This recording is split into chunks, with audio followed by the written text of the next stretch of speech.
आप अध्ययन कर रहे हैं स्टडी 99 साइंस पर। यह क्लास 12th की केमिस्ट्री की क्लास है। इस क्लास में यूपी बोर्ड या बिहार बोर्ड या किसी अन्य बोर्ड एग्ज़ाम्स की आप बेहतर तैयारी कर सकते हैं। इस क्लास की लेवल नीट, आईआईटी, जेई आदि तक का है। आप चैनल पर नए हो तो चैनल को सब्सक्राइब कर लें। हमने पिछले लेक्चर्स में डेनियल सेल को देखा। आज इस लेक्चर में जो है नरस्ट समीकरण को देखेंगे। इलेक्ट्रोड विभव इलेक्ट्रोड विभव इलेक्ट्रोड विभव को ई से रिप्रेजेंट करते हैं तथा मानक इलेक्ट्रोड विभव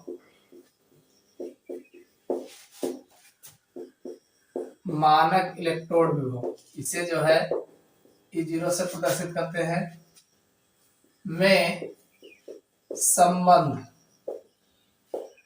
और इसी संबंध को जो है नरस्ट समीकरण के नाम से जाना जाता है। नरस्ट इक्वेशन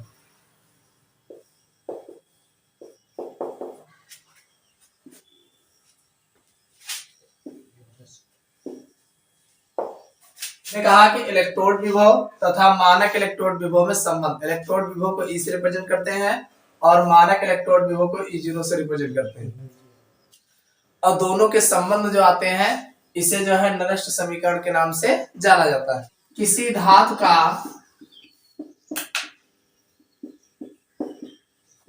इलेक्ट्रोड विभव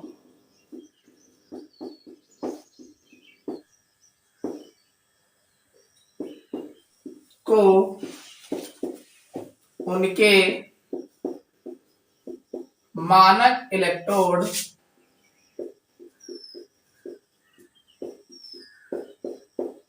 विभव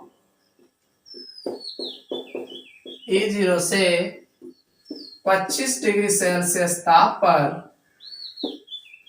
निम्न संबंध होता है।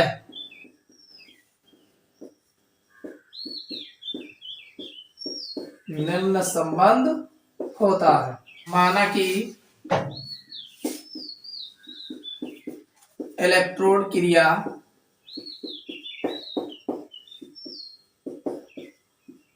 जैसे सपोज करिए ये इलेक्ट्रोड क्रिया हो, जैसे एम एन प्लस। अब ये जितना प्लस चार्ज होगा उतना इलेक्ट्रॉन इसमें ऐड करेंगे, तो ये एम चूंकि यह जो है ठोस होगा, सॉलिड। जर्मन वैज्ञानिक नरस्ट के अनुसार इस इलेक्ट्रोड का इलेक्ट्रोड विभव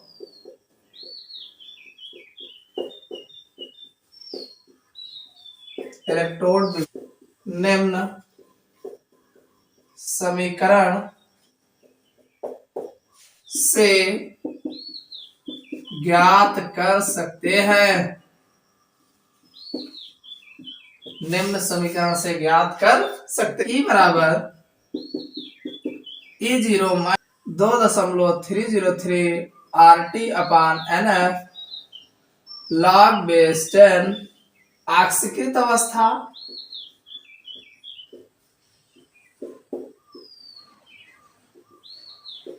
अपान अपचयित अवस्था।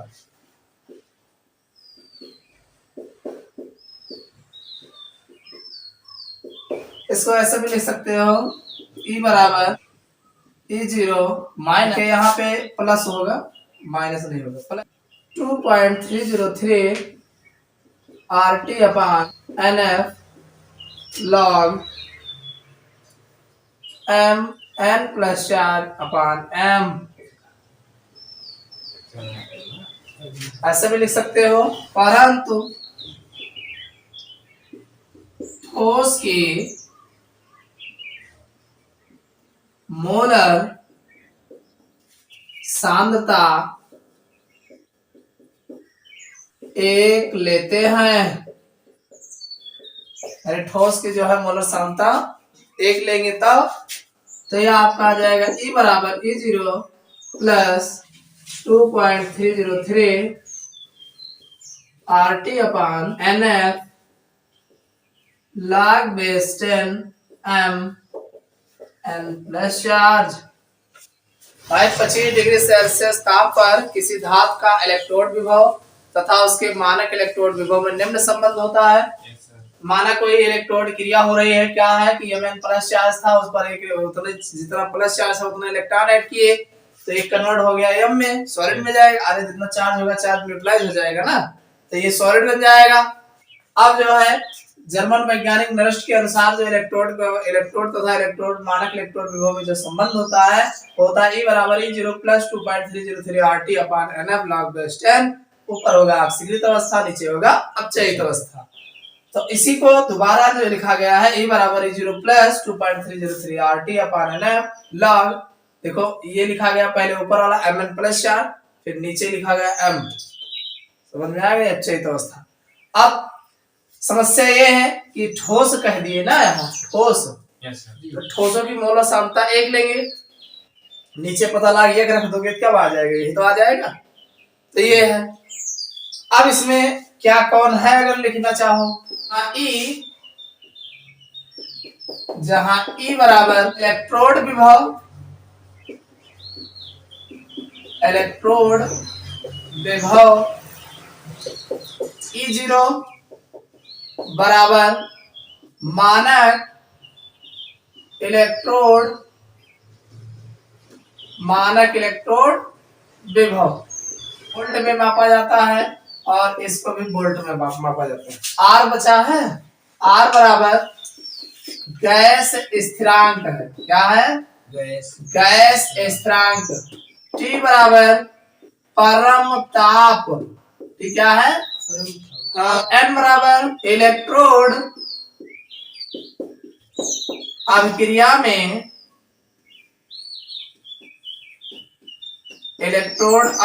में भाग लेने वाले इलेक्ट्रॉनों की संख्या। F बचे हैं, तो F जो है फैराडे नियतांक का मान जो होता है 96,500 कूलाम रखा जाता है, 96,500 कूलाम। Mn प्लस चार्ज धातु आयनों की मोलरता, धातु आयनों की मोलरता भाई। E इलेक्ट्रोड विभव है जिसे वोल्ट में मापा जाता है, फिर E डॉट E0 जो लिखा गया है वो मानक इलेक्ट्रोड विभव है जिसे V से रिप्रेजेंट करते हैं, वोल्ट में मापते हैं। R गैस स्थिरांक है, T परम ताप है और N इलेक्ट्रोड अपक्रिया में भाग लेने वाले इलेक्ट्रॉनों की संख्या है। F जो है फैराडे नियतांक है जिसका मान 96,500 कूलाम रखा जाता है और Mn जो है प्लस चार्ज धातु आयनों की मोलरता है। तो एक तो ये है। अब इसमें विकल्प में जो आपके एग्जाम में पूछे जाते हैं वो कुछ और भी मिलेंगे, इसको आप देख लो, इतना कर लेना। अगर संबंध पूछा जाता है तो इसी को बता दीजिए और नहीं दूसरा हम बता देते हैं। Reversible Mn plus charge plus N electron, N plus charge है तो N इलेक्ट्रॉन। अपचयित अवस्था और ये वाला ऑक्सीकृत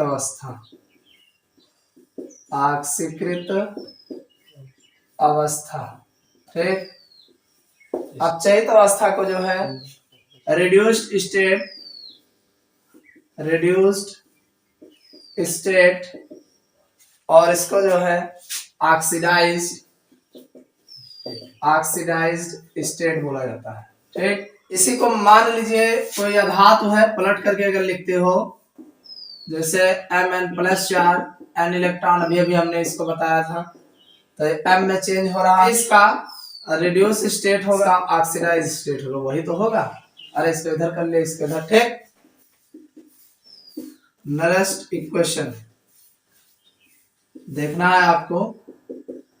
तो नरेस्ट इक्वेशन में अगर हम देखेंगे तो ये बनेगा E oxidise potential equal E0 oxidise potential, भाई ऑक्सीडाइज की बात करें तो ऑक्सीडाइज ही होगा, RT upon NF log E oxidise state upon reduce state. देखते चलो इक्वेशन नंबर फर्स्ट। दूसरा है, मान लीजिए हम रिड्यूस पोटेंशियल P की बात करें तो इक्वल A0 RP की बात हो, प्लस ऊपर माइनस लिखा था ना, नीचे प्लस हो जाएगा, प्लस वाला हमने आपको बताया है RT upon NF log A oxidise state upon reduce state. इसको हमने बता दिया है, ये क्वेश्चन 2 है। अभी जो लिखाए थे देखो यहाँ log E लिखा है, तो log E की जगह पे अगर log बेस 10 रखोगे तो यहाँ आ जाएगा 2.303। समझ में आया नहीं? अब इसी में log E की वैल्यू अगर आप रखोगे तो ये हो जाएगा ऑक्सीडाइज पोटेंशियल इक्वल E0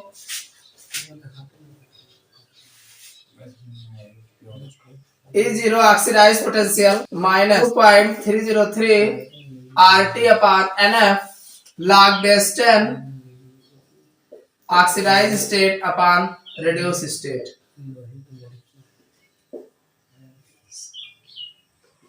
समझ में आया कि नहीं?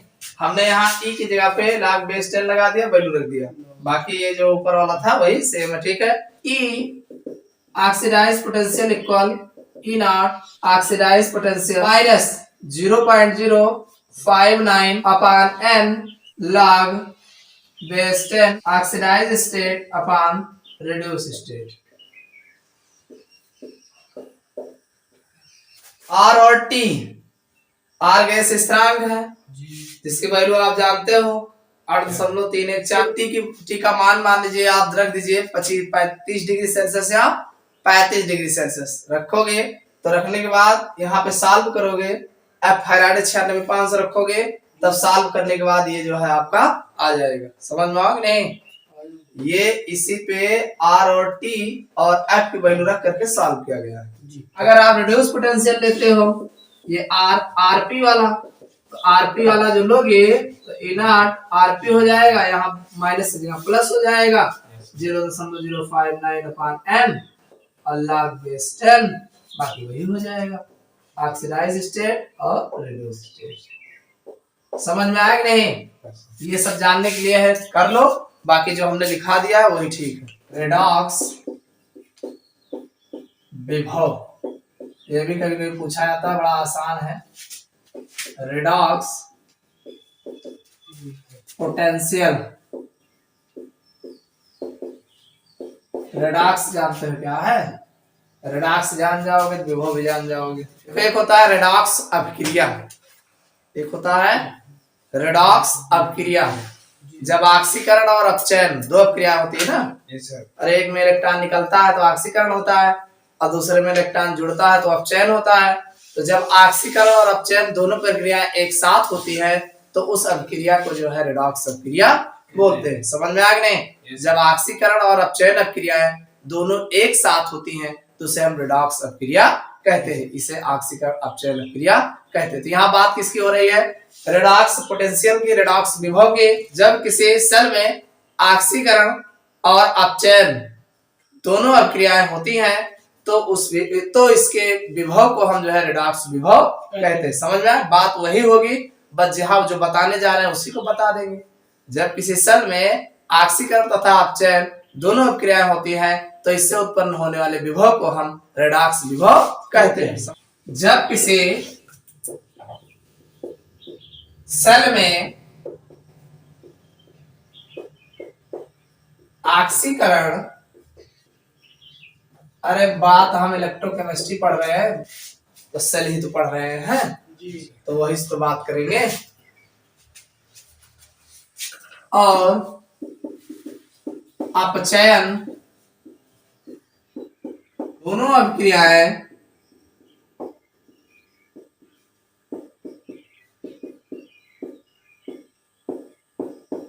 होती हैं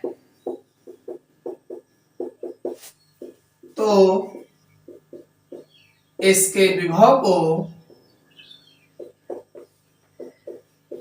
रेडॉक्स विभव कहते हैं। इसके विभव को रेडॉक्स विभव कहते हैं। जैसे आक्सीकारक प्लस इलेक्ट्रॉन व्यवसापचायक, आक्सीकारक में इलेक्ट्रॉन डाल दोगे अपचायक बन जाएगा। रेडॉक्स विभव की गणना निम्न समीकरण से होती है। E बराबर E0 प्लस 0.059 अपान log OXD ऑक्सीडाइज स्टेट अपान RED रिड्यूस स्टेट, जहां E बराबर सेल का विभव, E0 बराबर रेडॉक्स विभव, E0 जो होगा वो रेडॉक्स विभव, और OXD जो लिखा गया है ऑक्सीकारक की सांद्रता, और RED लिखा गया है अपचायक की सांद्रता। N बराबर ऑक्सीकारकों द्वारा ग्रहण किए गए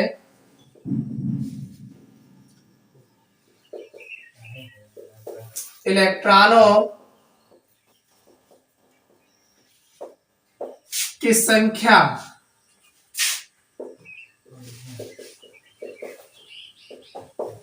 समझ में आया? कुछ हमने नहीं कहा। जब किसी सेल में ऑक्सीकरण और अपचयन दोनों क्रियाएं होती हैं तो इसके विभव को जो है रेडॉक्स विभव कहते हैं।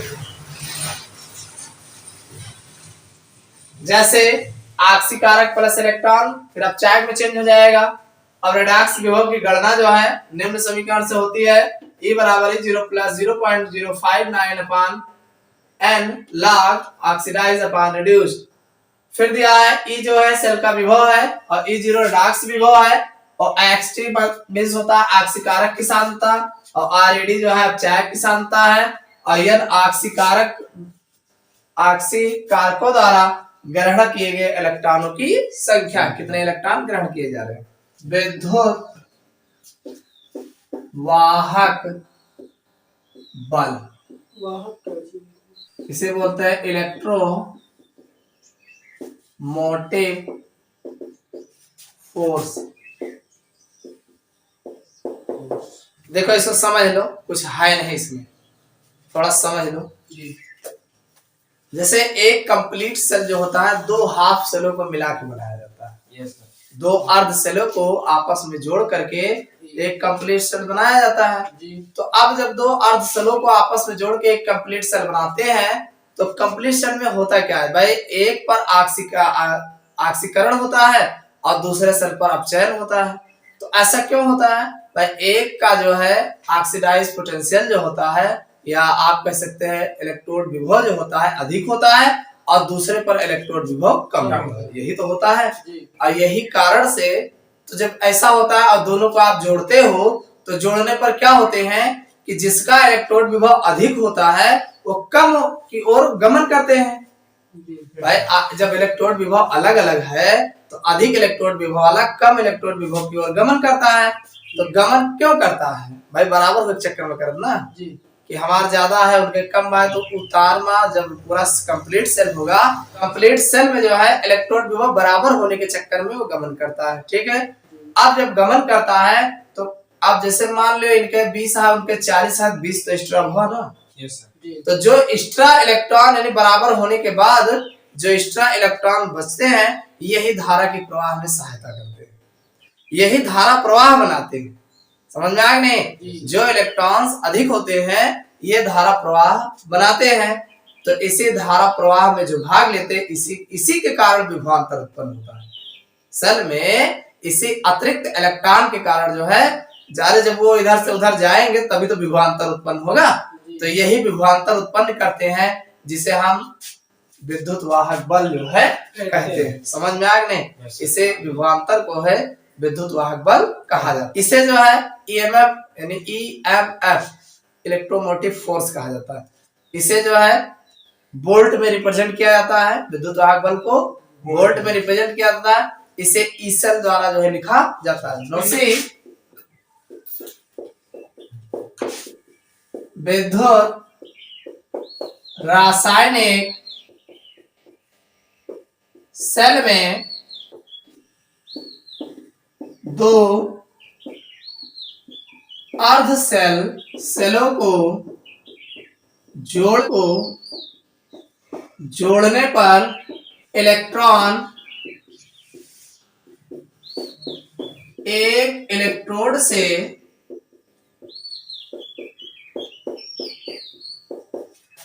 दूसरे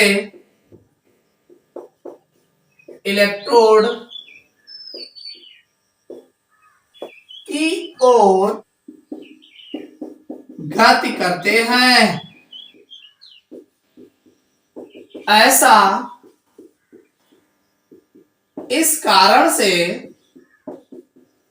होता है क्योंकि दोनों अर्ध सेलों में इलेक्ट्रॉन की ऊर्जा भिन्न भिन्न होती है तथा जब इन सेलों को जोड़ा जाता है तो उच्च ऊर्जा के इलेक्ट्रॉन अपनी स्थितिज ऊर्जा को कम करने के लिए निम्न ऊर्जा के इलेक्ट्रॉन की ओर गति करते हैं। दोनों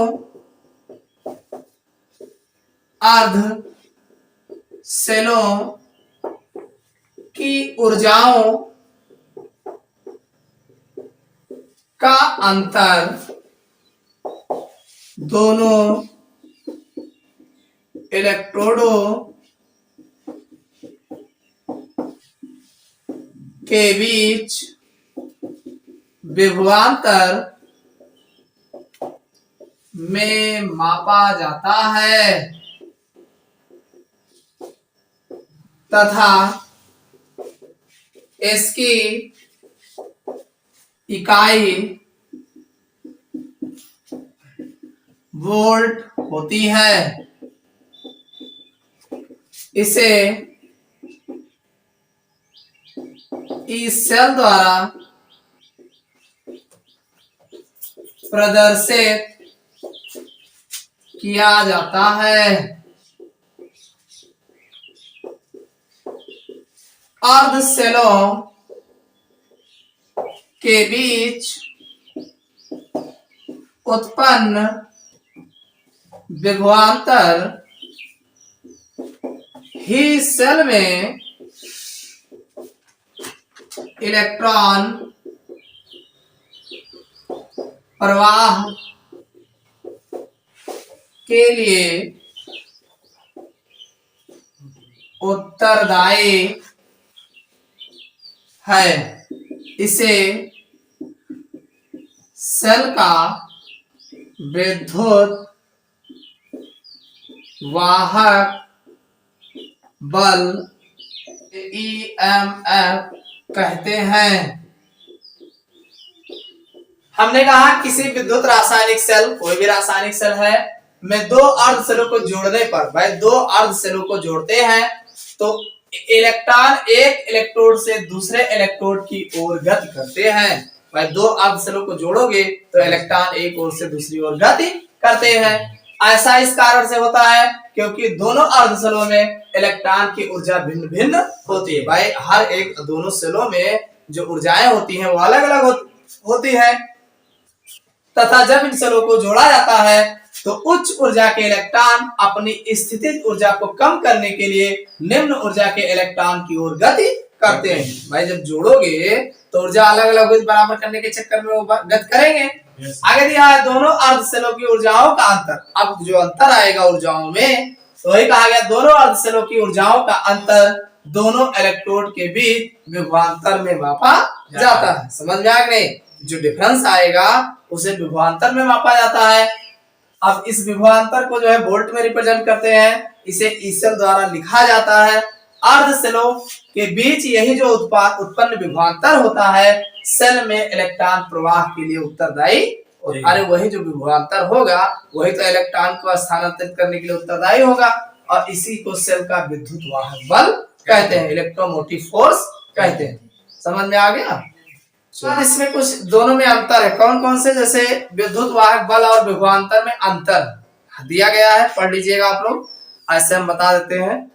देखिए विद्युत वाहक बल जो दिया गया है यह सेल के दोनों इलेक्ट्रोडों के मध्य उत्पन्न विभवांतर है। यानी जो विद्युत वाहक बल होता है ये दोनों सेलों के मध्य जो उत्पन्न विभवांतर होता है, ये जो है वही दिया विभवांतर है जब सेल कोई कार्य ना कर रहा हो, वो सेल से कोई कार्य ना किया जा रहा हो, कर रहा हो, तथा बाह्य परपथ में कोई धारा प्रवाहित ना हो रही हो, सिर्फ जोड़े हुए हो और सेल से कोई कार्य ना लिया जा रहा हो।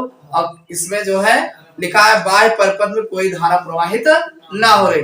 अब विभवांतर क्या होते हैं? विभवांतर के लिए कहा गया कि यह सेल के इलेक्ट्रोडों के बीच, भाई सेल के इलेक्ट्रोडों के बीच उत्पन्न विभवांतर है जब सेल जो है सेल परपथ में बाह्य परपथ में धारा प्रवाहित हो रही। देखिए विभवांतर जो होता है जब इलेक्ट्रोडों के मध्य जो है बाह्य परपथ में धारा प्रवाहित हो रही होती है तब जो उत्पन्न होता है उसे विभवांतर कहा जाता है। लेकिन विद्युत वाहक बल जो है सेल को जोड़ा जाता है और इसमें कोई धारा प्रवाहित नहीं हो रही होती है, तो ये जो है इसे विद्युत वाहक बल कहते हैं। ठीक है, अब आगे दिया है कि विद्युत वाहक बल जो होता है यह इलेक्ट्रोड के विभव का बीजगणितीय योग होता है। क्या होता है? यह इलेक्ट्रोड विभव का बीजगणितीय योग होता है तथा इसे गणना करके ज्ञात किया जा सकता है। यानी इस जो ई सेल होता है इसे हम जो है गणना करके ज्ञात कर सकते हैं। और जो आपका विभवांतर होता है यह जो है एक प्रयोगात्मक प्रयोग है, ये प्रयोग करके ही निकाला जाएगा, इसमें गणना नहीं होगा।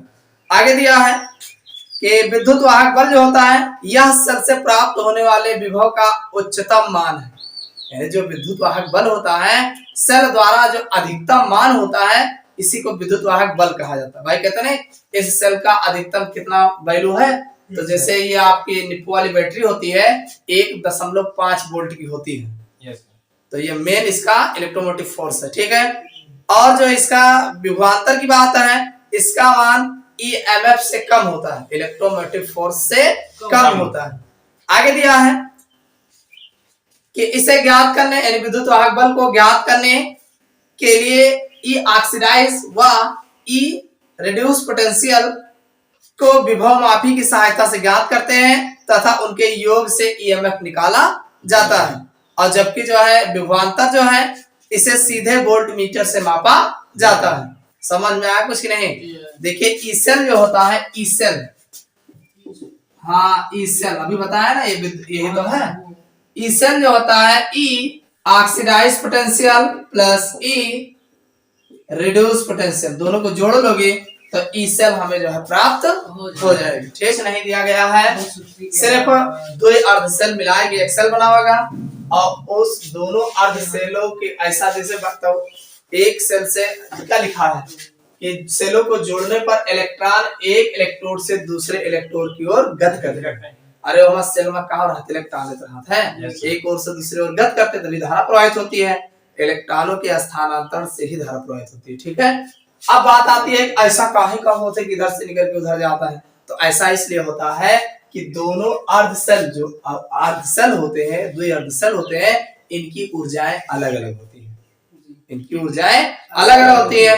तो जिनकी ऊर्जा उच्च होती है तो निम्न ऊर्जा की ओर गति करते हैं। समझ में आया नहीं? तो वही लिखा है गति करते हैं। और दोनों अर्धसेलों की ऊर्जाओं का अंतर, अरे कुछ अंतर हुए कि ना हुए, तो जो अंतर होता है वही अंतर जो होता है ये विभवांतर उत्पन्न करता है। वही लिखा है कि दोनों अर्धसेलों की ऊर्जाओं के अंतर दोनों इलेक्ट्रोडों के बीच विभवांतर में मापा जाता है। जितना अंतर रहे उसी को विभवांतर में मापा जाता है। और यही विभवांतर जो धारा उत्पन्न करने के लिए उत्तरदायी होता है, इसी को विद्युत वाहक बल कहा जाता है। समझ में आ गया नहीं? इसे ई सेल द्वारा प्रदर्शित करते हैं और ई सेल होगा ना, और इसको मापते किसे होती है, किसमें होती है? वोल्ट की स्थानांतरित होती है इलेक्ट्रॉन वोल्ट। तो इसे वोल्ट में मापा जाता है कि 1.5 वोल्ट का बैटरी है, 2 वोल्ट की बैटरी है, 20 वोल्ट का है, 15 वोल्ट की, कितने अलग अलग वोल्ट की, जैसे 1 वोल्ट का 12 वोल्ट की बैटरी रहता है। तो ऐसे ये वोल्ट में मापा